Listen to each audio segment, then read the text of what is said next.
Welcome to the Education Today podcast, where we discuss all things education from preschool to college and career. I'm your host, Soko Shalanke. Let's jump right in.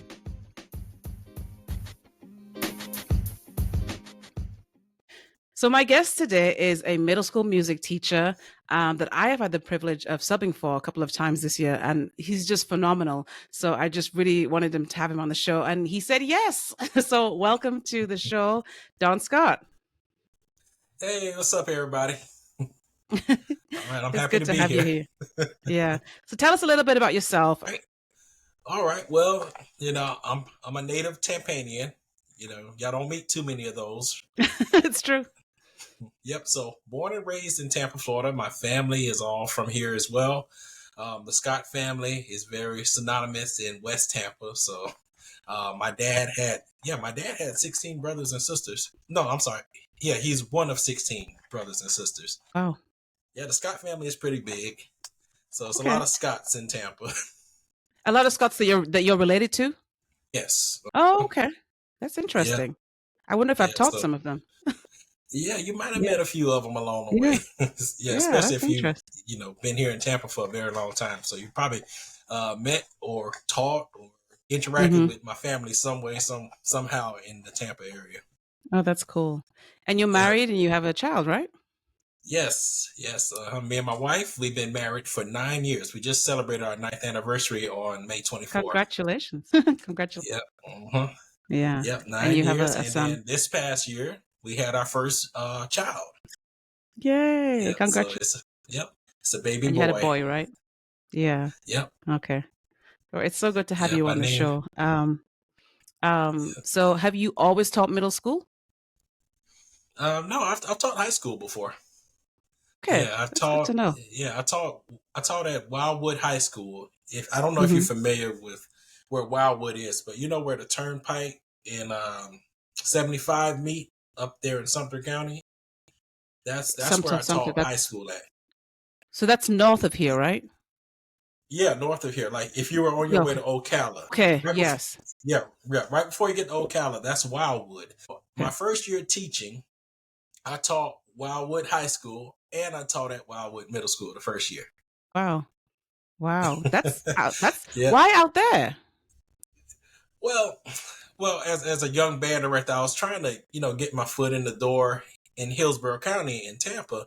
And, I never, got around to getting a job here in Tampa. Somebody from Wildwood gave me a call and it was like, hey, I need you to come up here. And I went to Wildwood and pretty much he just took me on a tour of the school. And then he just gave me the keys and said, the job is yours if you want it. And he didn't even ask me a single question. It's like, hey, I like, and one of the main reasons why, he was like, hey, I want you to make our band like BCU, Bethune Cookman. So he was like, hey, you got the job, man. I just want you to do what they do. Bring it here. Yeah. And that's true because music teacher, it's not like English teacher, which is what I do. There's usually one per school for band, maybe one orchestra also, one chorus. So yeah, your options are a little more limited than mine would be, I guess. Yeah. Let me ask you about Wildwood. Is Wildwood one of those? I'm sorry, go ahead. I was gonna say, once a band director gets a job, they're pretty much there forever too. Yeah, that's true. Now, I'm discovering through reading like Zora Neale Hurston that there are these, because I'm not from Florida.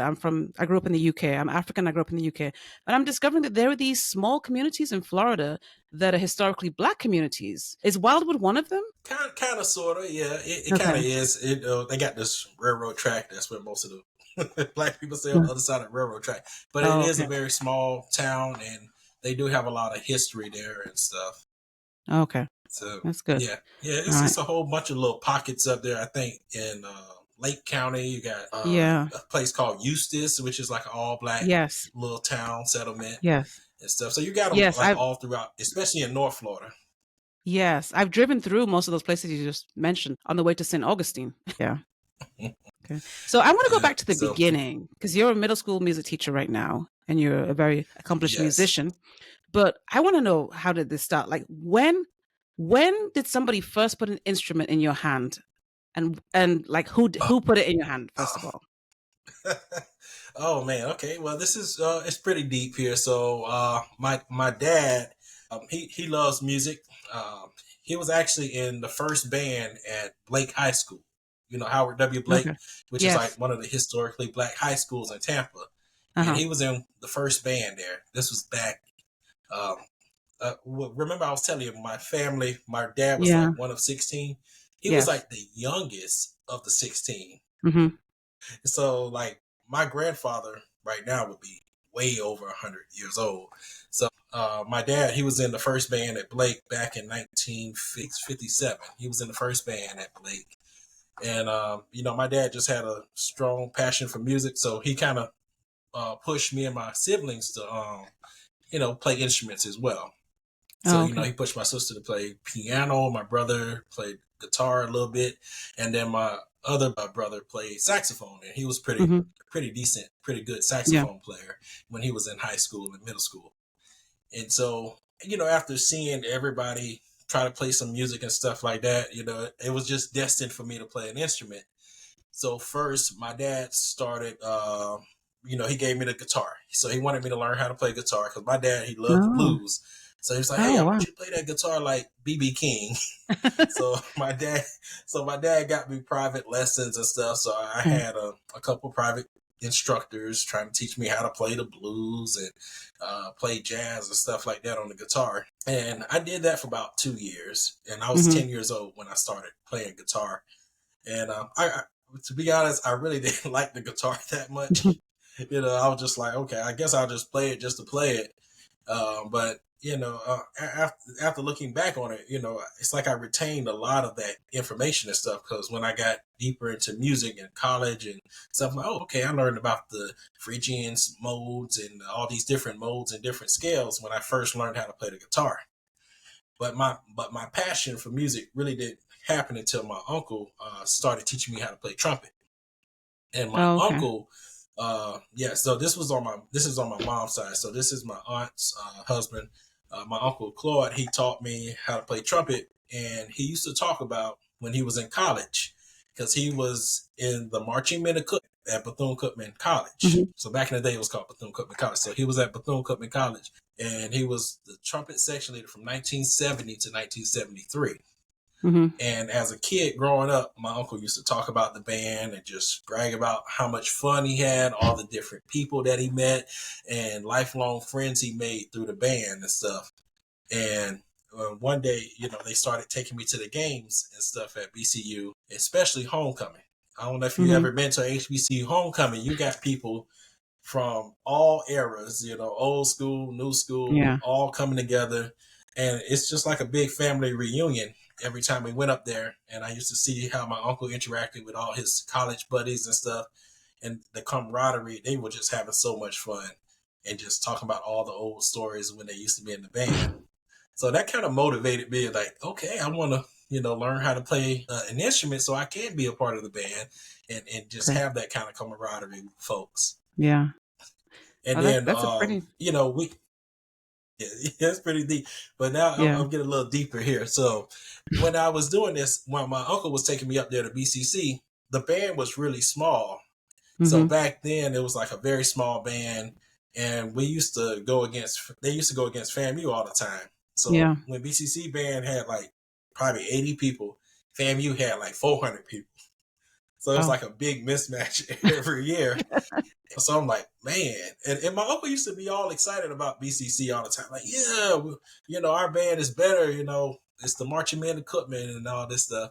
And Yeah. then FAMU come out there, 400 strong. They circled all around BCC when they were coming off the field, and they just rattle on there and everything. And I'm just like, whoa. But then I know it was crazy. It was like, man, I used to look at my uncle as a kid, like, did you see the other band? did you see FAMU? Did you see what they Wow. did? Yeah. Yeah. So Yeah. so after looking at that for a few years, then around 1996, 97, BCU band started to get bigger. So their band got about 150, 200 people, Oh, okay. 300 people, almost the same size as FAMU. Mm-hmm. So that really got me excited, and I was like, you know what? I want to be a part of BCU now because now Oh. we're we're almost as big as FAMU, and we sound Yeah. and look just as good as FAMU too. So Oh, that was my motivation for going to BCU. yeah. All right. So before you went to BCU, did you play music throughout middle school and high school, like in the school's bands? Yes. Okay. Yep. So my uncle taught me how to play trumpet. Every Hmm. weekend I had a free trumpet lesson. Did Okay. my chores first, and then he would sit down and teach me the basic fundamentals of how to play the trumpet. Yeah. Yeah. What would you say was the impact of music, playing an instrument for you as you were going through adolescence in middle school and high school? I would say it kind of kept me out of trouble. Oh, okay. Because I That's a had good one. I had some rough people in my life, and some rough friends. Yeah. They were getting into some deep trouble. Yeah. So I'm going to band practice. They going to hang out and Hmm. get into some craziness. So Okay. I Yeah. saw some people go through some things. So I was thinking, like, man, if I wasn't in the band, I would have probably been hanging out with them. Would have got in Yeah. trouble. Would have got arrested. Would have ended up Wow. in some weird, crazy situation. So Yeah. I think band and music really kept me out of a lot of trouble. Yeah. Yeah. So Especially in Tampa. throughout middle school and high school, it was the trumpet for you, right? Yep, it was trumpet all Yeah. day. Yep. So then you Yeah, you I did never tried. choose. I'm sorry. Go ahead. Oh, I was gonna say I never tried to play any other instrument. It was just like Hmm. I really want to play a trumpet, because my uncle was a great trumpet player, Yeah. and then I was becoming a good trumpet player myself. So I was ended up becoming like a first chair trumpet player, second chair, and then I started getting into all county band and stuff and auditioning for Yeah. that, and I was a pretty good trumpet player. So after Okay. that, I was like, okay, I'm not even thinking about the streets or any other craziness. Yeah. You said you were a native Tampanian. So which middle and high schools did you go to? All right, I went to Franklin Middle School I used to my teach first there. year. You did? Okay. That's where I started Yeah. my career. Nice. So now, when you were there, was it the all? Yeah, it eventually became an all boys school. Did you teach there when it was an I all left. boys I academy? left. No, I left at that point. Oh, I, okay. yeah. I have all boys at Yeah, I home, so I went to. didn't want to do that. Yeah. Yeah, so I was at Franklin, and that, like I say, that was a rough school, man. Yeah. People were just getting in fights just Yeah. because for no reason. I'm just like, okay, you look at somebody funny or something. I don't know. It's a lot of craziness. So that's why I said I'm thankful that I played trumpet, so that I wouldn't even be caught up in all that Yeah. foolishness. So did you go to Blake Yeah. High School? So, yep, I went to Blake High Oh, School. okay. Yep, Blake Yeah. High School of the Performing Arts. And at first, when I went to Blake High School of the Performing Arts, you have to audition to get there. Yeah. But I was automatically zoned to go to Blake, so I was Hmm. in the traditional program at first. Okay. So I'm like, well, I'm already going to Blake, so I didn't even think about auditioning or anything when I got Yeah. there. Oh, okay. So But I you, was actually in the traditional program at oh, Blake. but you were in the band though, right? Yes. Yes. So Okay. you had the performing arts, and then you had the traditional side. So Hmm. there was a traditional band Yeah. class there. I So see. it was just a regular traditional band class. So that's why I didn't even think about trying to audition, because I'm already going to be there anyway. Oh, okay. I see. I see. So then from Blake, how did you get into? I know you got into Bethune Cookman, but it sounds like were you in their music program? Yes, yes, Okay. yes, I Did you? was. How Yeah. did you end up Yeah, there? well, okay. Well, let me back up to Blake. So when I did get to Blake, I was in a traditional program. And after spending a year in the traditional program and stuff, a lot of people was like, "Hey, man, you're a good trumpet player. Yeah. Like, you should really push yourself and be a part of the actual symphonic wind Yeah. ensemble and the jazz band, jazz combo, and all that stuff there at Blake."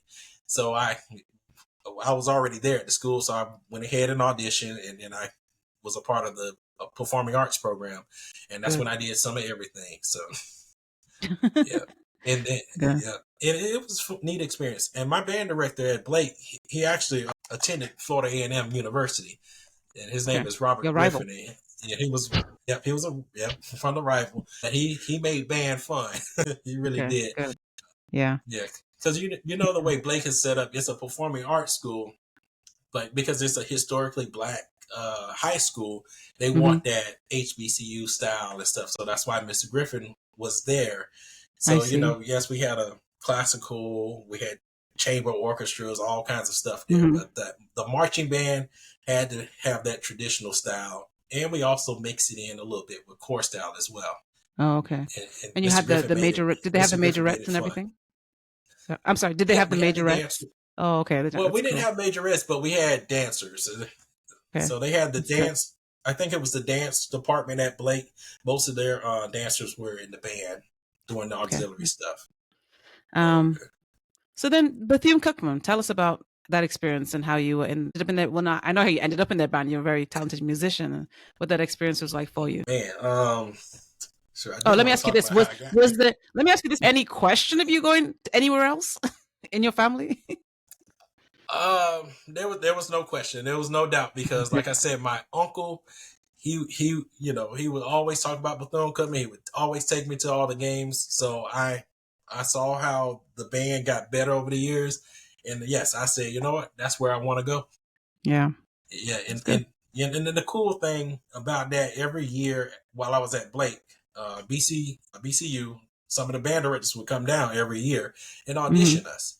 So the band director that came down was Dr. Powell, and Mm-hmm. he listened to me every year. When I was a sophomore in high school, Yeah. I used to go talk to him and just say, Wow. "Hey, I just want to come by and play a little something, something for you," and Yeah. he would give me some feedback and everything. Wow. And while I was in high school, and as I got a chance to meet Dr. Powell, I had a chance to meet all the other band directors as well. And then I found out my cousin, like I said, I got a whole bunch of Scots in Tampa here. Mm-hmm. So one of our offshoots, Bridget Scott, she married the percussion instructor at BCU. Mm-hmm. So I'm actually related to him. So every time I Wow. went to the games, I would talk to Doctor, I call him Pedro Ore. I would talk to Yeah. him every time I went to the games. I talked to Dr. Powell, and then eventually they introduced me to Mr. Portier, the guy who wrote the music for them at BCU, and I just used to talk to those guys when I was a sophomore all the way up to a senior in high school. And I used to just talk to them at the games like, "Hey, what's up, y'all? Y'all better be ready for me. 2 years, I'm gonna be up there." Yeah. Oh, so then you did Yeah, go there, and then did you have to audition for their band? I'm sure yeah. you did, right? Yep, I did audition. Yep, I auditioned. I felt like I should have got more money. Like, hey, I done built up this relationship with them, but You got a but scholarship, they right? they gave. Yes, I got Okay. close to a full band scholarship. So I guess the percentage would be maybe 80% Yeah. uh, tuition paid for through the band Mm-hmm. scholarship. Yeah. And on top of that, I had good grades, so I was able to get a Pell Grant, and then I think there was another grant that I got. So all those grants plus the scholarship, pretty much everything was paid for. That's good. Amazing. So what was your experience like attending Bethune? Man, it was amazing. It was Yeah. amazing. It was everything I imagined it to be. It was a lot of hard work, especially Mm-hmm. in the beginning when you're a freshman in the band. Because you got to prove yourself to everybody. Like, hey, I know Oh. all the band directors. They all know me, but you got to get to know everybody in the band. And you got people from Atlanta, you got people from Virginia, Miami, all over the country, marching in the band, and Mm-hmm. everybody's trying to prove themselves to get a spot on the field. Because the main band director, the head band director, is Mr. Donovan Wells, and he was very picky about who gets on the field, and he had a specific number of how many people he wanted, and you had to Oh. prove yourself to make sure that you deserve the spot on the field.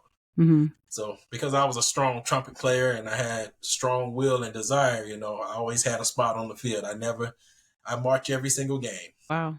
That's pretty amazing. So at Bethune, was your major music education? Yep, it was music ed. Oh, okay, good. So you knew you wanted to be a music teacher? Yeah, I did. Yeah, ever Yeah. since I was in 10th grade, when my high school band director kind of gave me an opportunity to work with the other trumpet players. So I was helping the trumpets, French horns. Sometimes he would let me do the warm ups in class because when you're in high school, most of the time you have your band leadership. Mm-hmm.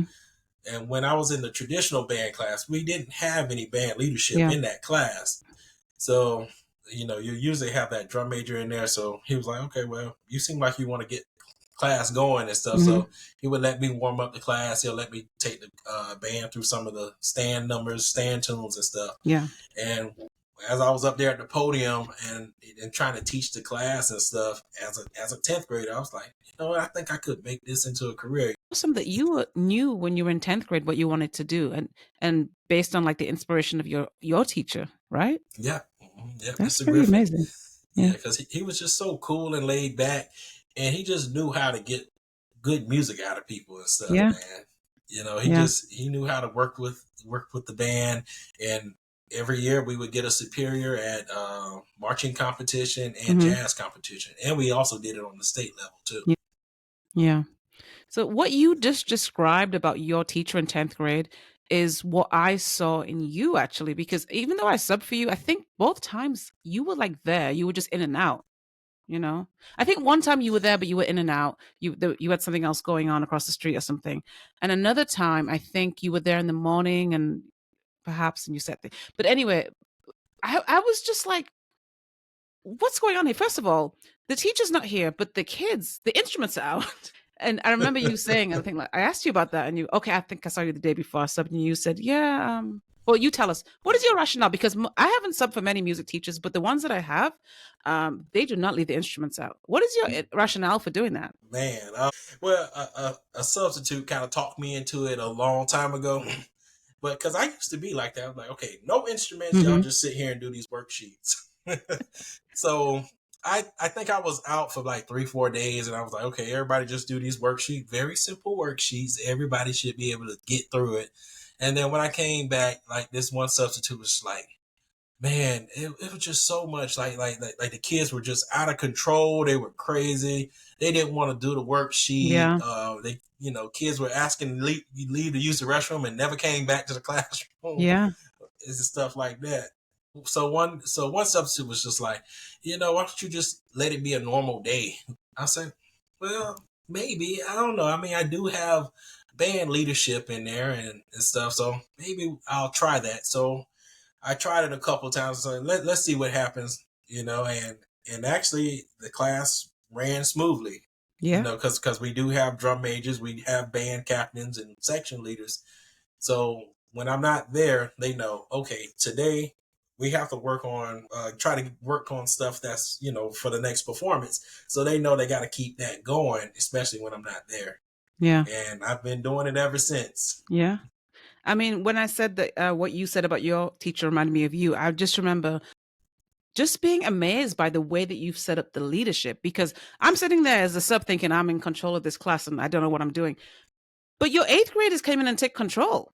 They were running the show. They and the other kids, for the most part, there's a few knuckleheads in there, always. For the most part, they were listening to them. So these not even high schoolers, these middle schoolers knew what to do. They basically took over your role. And I thought I looked at that and I thought, okay, so I've been teaching for 15 years and I've been doing it all wrong. Because I didn't set my high schoolers up to take over when I'm not there. They knew what to do. They came in. They loved that program so much that they wanted to miss their other classes to come back in other periods. And I'm like, I don't know if you should be in here this period. They loved that program and they knew what to do and they took control and they were so mature and they were 8th graders. Some of them were even 7th graders. I was just so impressed. I was like, this guy's amazing. You've built such an Yeah, amazing program, and then these kids were, even the 6th graders that they were training, they were so inspired to play these instruments, and they sounded amazing. Like, how do you do it? How do you get first of all, how man. do you build up that leadership? Sorry, how do you build up kids in leadership in middle school? Yeah, it's amazing. I amaze myself every time. I'm like, because like you see these kids when they come in as sixth graders, and some of them are just really really immature, Yeah, and then you're like, I don't know how I'm gonna get this kid to do this, do that, and the other. But once they actually learn how to play the instrument, they get into it, man. It's like any misbehavior or any doubt, mm, it just kind of goes out the window. Like there's like, okay, I'm all in on this trumpet, I'm all in on this instrument, and they just do it. yeah, It's just yeah, interesting how it turns out that way. yeah, But it's all about structure and just making sure your expectations and discipline is there. yeah, So I hey, this is the standard that we're going to set, and this is what we're always going to. This is how it's always going to be. hmm, So when yeah, those days where we're the expectations. I'm like, all right, let's pull out the handbook. Which rule did we break today? All right, what do we do better next time? Yeah. And I make the answer it. Yeah. Instead of me giving a 30-minute lecture on how you need to behave, I'm like, I get some input from the kids around the room. Like, okay, what should you have done in Yeah. that situation? Yeah. It's trying to put that responsibility back on to the kids instead of me standing up there for 30 minutes. So I'm like, all right, y'all better get this right next time, or I'm gonna take away the Disney trip or something. Well, you've done a great job of raising up leaders. And you know what's interesting? If you sub at a school long enough, you'll see the same kids over and over again. And then you'll see kids who are misbehaving in math, in English, and social studies. And then you see them in music or in art or something, and it's a completely different kid. They're just Yep. completely. I mean, some of those kids, I was watching some of them play instruments. And I'm like, but you're really bad in your other classes. But here you're completely sold out for this program. Yeah, it's pretty Yeah, amazing. it's just interesting. Yeah, I think music. It occupies so many different. It's like you're multitasking. Yeah. You're occupying your hands. You're working on. You got to have good posture. You got to take a deep breath. So I think it's a lot that goes into it. Yeah. So it's like, okay, you don't really have time to misbehave. Yeah. Yeah. or wonder, start wondering and stuff like, hey, you got to focus. You got so many things that have to happen to make a sound on the instrument. Yeah. And then, at the end of the day, I'm seeing kids all with no prompting get up and start tidying things up, picking papers off the floor, putting things away. And I'm like, wow, this is pretty impressive. You don't have to talk to them. Yeah, I've had plenty lectures about keeping the band room clean. I was like, hey, we're a superior band program. We got to make sure this band room looks superior. Yeah, they seem to really take pride in the program and in the room too. So my kids were in music programs in Hillsborough County. One was in the band, and then two were in the orchestra. So because of that, as a parent, I attended, the concerts that they all do, and I saw like the progression from sixth grade. Actually, my two youngest children played in the orchestra all the way through high school. Play the violin. So, and what I always noticed is that for many of these kids, sixth grade exploration wheel is the first time they ever pick up an instrument, and they sound terrible. And then, my kids in New Tampa, they had this orchestra teacher who my eldest son had this band teacher. He's since retired. So these kids would sound really weird at the beginning, but then at the end of the school year, we'd go to the concert and I'd be like, what kind of voodoo do these people do that these sixth graders who sounded terrible a few months ago sound really good? Like, how do you do that? How do you get them from sixth grade when, like I said, many of them, it's the first time they're picking up an instrument but the end of that year, they sound pretty good. How do you do that? Man, it's a lot, definitely a lot of repetition, but also I did my best to learn all the instruments. So I'm actually modeling what the instruments should sound like for them in class. Yeah. So, of course I play trumpet. So we need more trumpet players. So I'll hold my trumpet and play my trumpet for about a week and then get the kids to sign up for trumpet. But when all the other kids are playing the other instruments, sometimes I don't even pick up my trumpet. I'll pick up the clarinet. I say, okay, this is how Mary Had a Little Lamb should sound on clarinet, and this is the type of sound you want to play with. So I try to model that for the kids. And then sometimes if you walk in there, I might have a flute in my hand. I might have a saxophone. Sometimes I have the tuba, trombone. So I get around to all the instruments and I'm playing them with the kids. And I always try to model it. And I always tell them, try to play with a good sound, take in lots of air. And I always just try to hold them to that standard. And also, we do a lot of testing in class and stuff. We call them pass-offs. Pass-offs, but they're actually tests. Yes. So pass-offs, we live and die by the pass-offs. So if you want to get to the next band class, you better do enough pass-offs for me. If you want to get an A in band, you got to have X amount of pass-offs. So they know if they want to get an A in the class, you got to have 7 pass-offs. Or if you're in beginning band, you got to have at least 20 something pass-offs per quarter, because the beginning band music is a lot shorter and a lot simple. Yeah. So they should be able to get 20 of them in per quarter. Good.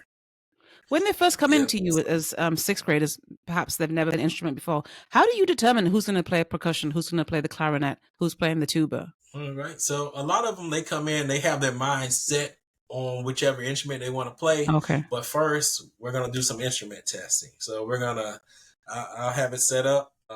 this is like on the second day of school. First day of school, I'm just talking about standards and Yeah. expectations. But right on the second day of school, I got 10 trumpets lined up. Wow. I got the mouthpieces and everything ready to go, and I demonstrate. This is how you make a sound on the mouthpiece. Huh? You buzz high by tightening up your lips. If you want to buzz low, loosen up your lips. And then I have the kids come up. I have them buzz on the mouthpiece. And while they're doing that, I got a sheet of paper. I'm walking around the room and Oh. I'm listening to them. All right, let me see if you buzz. Buzz high, Mm. buzz low. Very good. Check. Listen to the next person. After they all get a chance to buzz on the mouthpiece and see if they can do high and low, then I said, go ahead and put the mouthpiece in the trumpet. So once they put the Oh. mouthpiece in the trumpet, then I got to teach them how to hold the Oh, trumpet. okay. And then I tell them play high, play low, and make a beautiful sound. And then I'm just checking it off on the list. If they can play high and it sounds good, and they can play low and it sounds good, then they got a star. If they Oh. can only do part of it, then I give them a plus or I give them a minus, whatnot.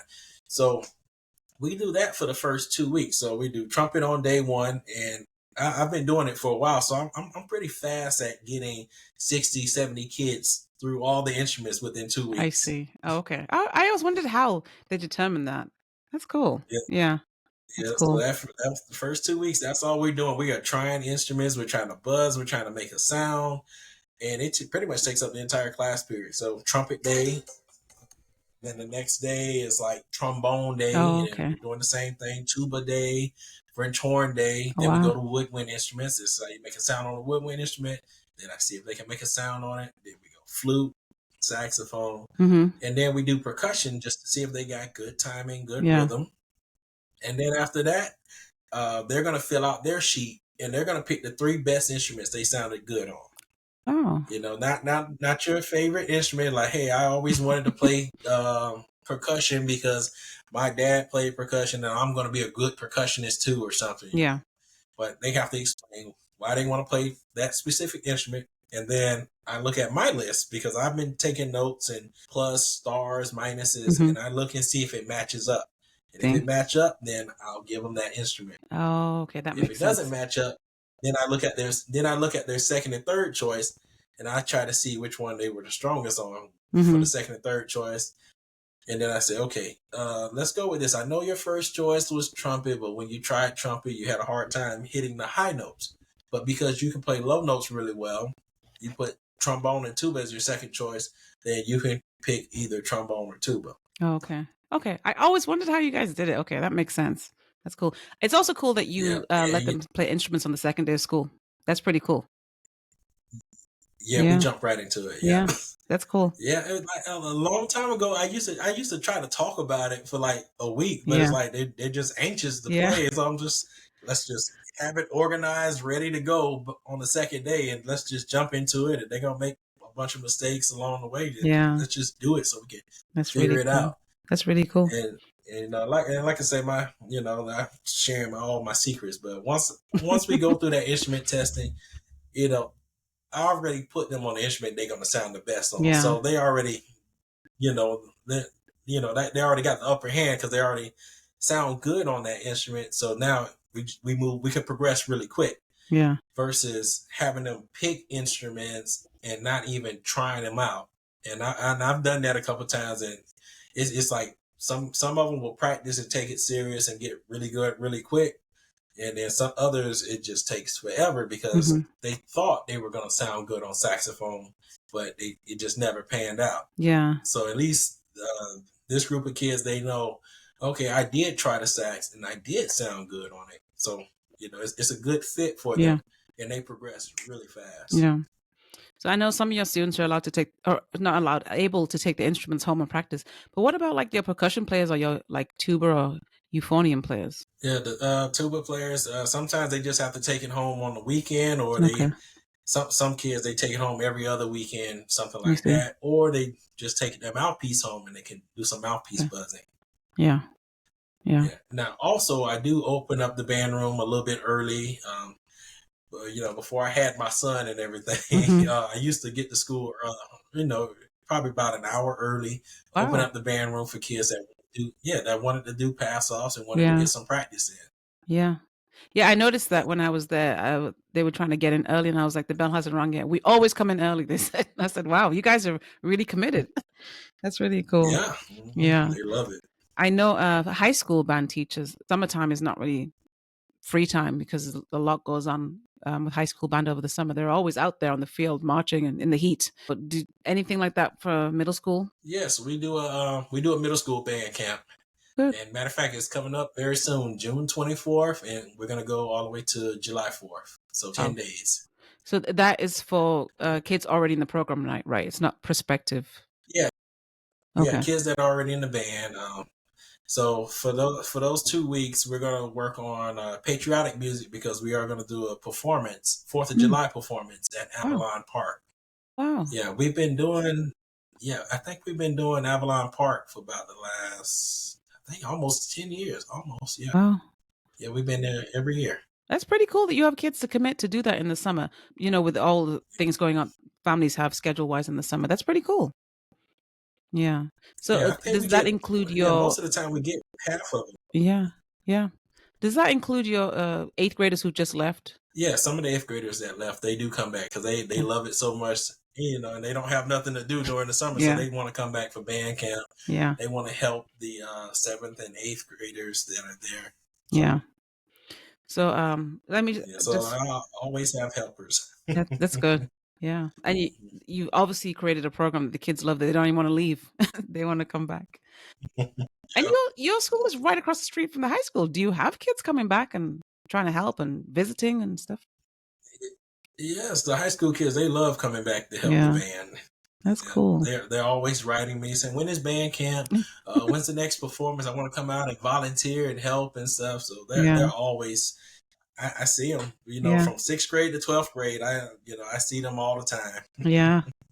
I think that's a testimony of the power of the music program, but also of the program that you created too. That's kudos to you also for the program that you've built. I would say just from what I've seen. So let me ask you this: if the county decided we don't need music, we gotta cut something. So music is going, band is going. Maybe we'll just keep chorus or something.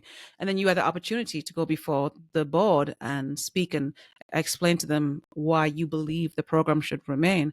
What argument would you give for the importance of music programs in middle school? Man, I would definitely tell them that music changes lives and improve our lives Hmm. as well. Music is key in cognitive and motor skills. If you didn't have something like music that involved different, like I said, multitask different parts of the brain, it definitely, I would say we wouldn't have too many smart people, but Yeah. it does help, with our cognitive abilities and stuff by learning how to play an instrument. Sports can do that as well, but Yeah. there's an opportunity for injury when you are involved in sports, Hmm. especially with football and the helmets and the concussions and stuff, which have long-term ramifications. But music, it doesn't. Music doesn't really do that. Yeah. Music helps and it enhances our lives. And music is definitely something that you can play for the rest of your life as well. Football, basketball, and sports, once you get about, 25, 30 years old, you're tired. Your Yeah. body's tired. You can't do that Yeah. any longer. But you can keep playing all the way until you're 100 years old if you practice and want to play every day on an Yeah. instrument. So that's the cool thing about Yeah. playing the instrument. But music education is vital to our students, and it improves their lives, leadership, team building skills. Those are the things we need. For the next generation when Hmm. they go out into the workforce, Yeah. they need those skills. Yeah. Yeah, you're right. And as you were saying that, I was thinking that's true because the band is a team. It's a team, right? The band has to work together as a team, otherwise they don't sound good. So yeah, Right, that's right. yeah, There's no I in band. yeah. So if you had a young person who is a very talented musician and is in college studying music education and is considering becoming a music teacher, but they like, "Ugh, I don't know if I really want to go into if this career is worth it. I don't know if this career is. I'm hearing so many terrible things about education, but I want to work with children, but I'm not sure. What advice would you give potential upcoming music educators? Well, it's first thing I'm gonna say, you don't do it for the money. You do it for the kids. Yeah, You got to have a strong passion to help and teach children yeah, because you're not gonna get rich. I'm not gonna be a millionaire doing this. yeah.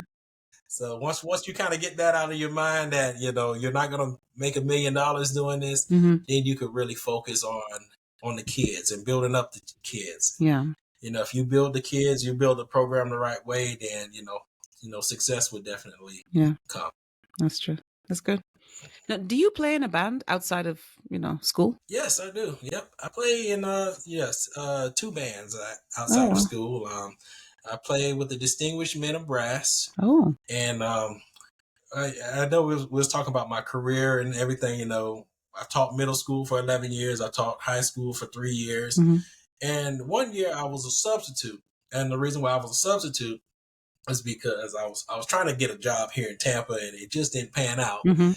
So, when I didn't get the job here in Tampa, some of my friends that marched at Busch Gardens with the Sheiks, they wanted to form a new band called the Hmm. Distinguished Men of Brass. Yeah. So I joined the Distinguished Men of Brass back in 2011. I think it was 2011.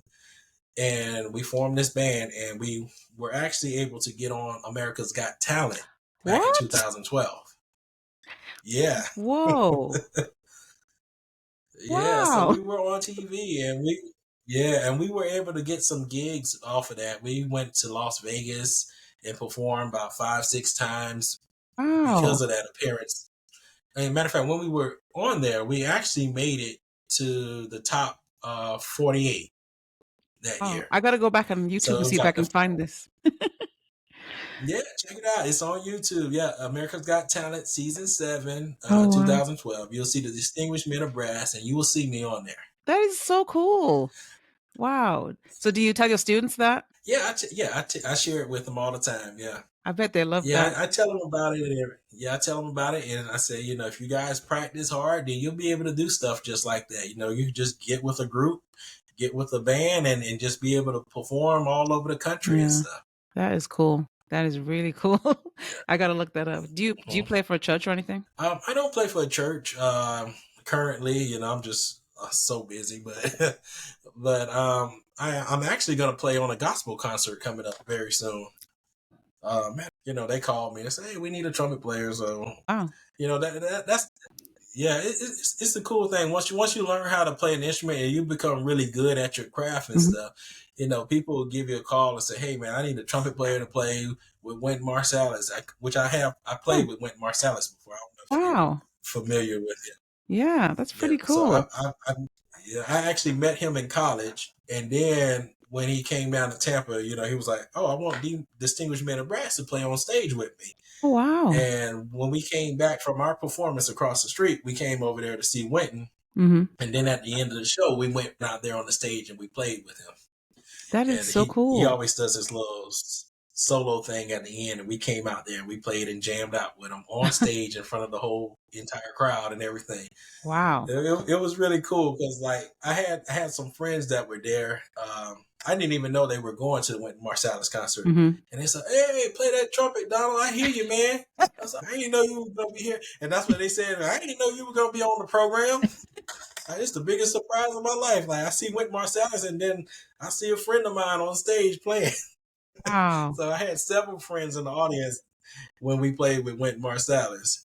Wow. But yeah, like I said, currently I'm not playing with the church, but I have played some church gigs before. Hmm. There is a concert coming up, and I guess I'll try to promote it.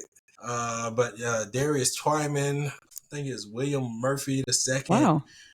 These are like some big time people Wow. here. I ain't realized how big time they were. It's like, hey, yeah, just need you to play with some gospel artists. I'm not sure, but this is gonna be a pretty big concert. Wow. That is Uh, pretty cool. but I also do play with another band. It's called the Universal Show Band, Hmm. and it's actually a nonprofit. So I'm one of the founding members and board members. And what we did with Demo Brass, which was like a little show style marching band, Hmm. we decided to do the same concept, but we do it with middle school and high school age kids. Oh, wow. I like that. That's Yep. cool. So yeah. Yeah. So we're building that up now, and it's been pretty cool. And we're actually gonna play this Saturday at the Juneteenth festival at Raymond James Stadium. Wow. So it'll be middle school, Yeah. as you said, right? Young people. Well, they started in middle school. Now they're all high school I kids see. I now. see. Yeah. Oh, that's cool. Yeah, I'm trying to we might see about adding another middle school kid in the future, Hmm. but yeah, they all started in middle school when they were in eighth grade Yeah. because they showed proficiency on trumpet and trombone. So it Hmm. was like, hey, we'll go ahead and add them to the group, and so far it has turned out really well. Wow. You're doing big things. Yeah, Yeah. that's why I say I'm like the busiest. I'm just always busy. Yeah. Well, I hope in the midst of all this business that you do get some rest in the summer, because as a teacher, you're gonna need that. Yeah, Yeah. yeah, I'm trying to get some rest.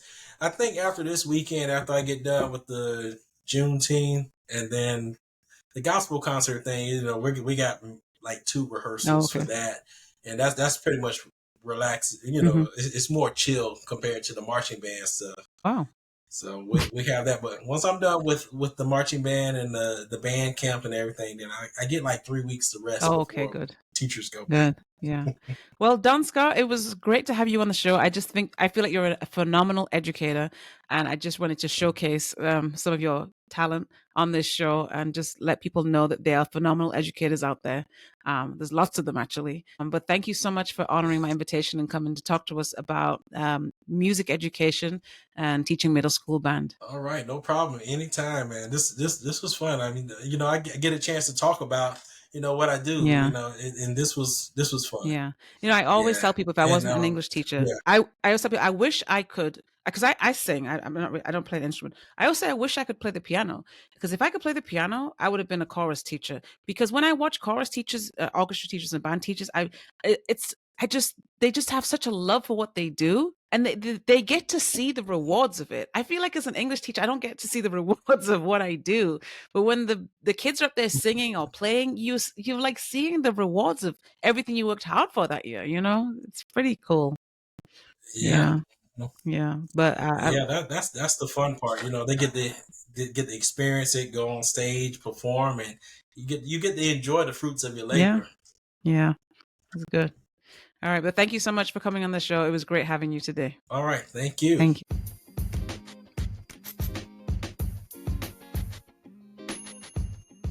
Thank you for listening to this episode of Education Today.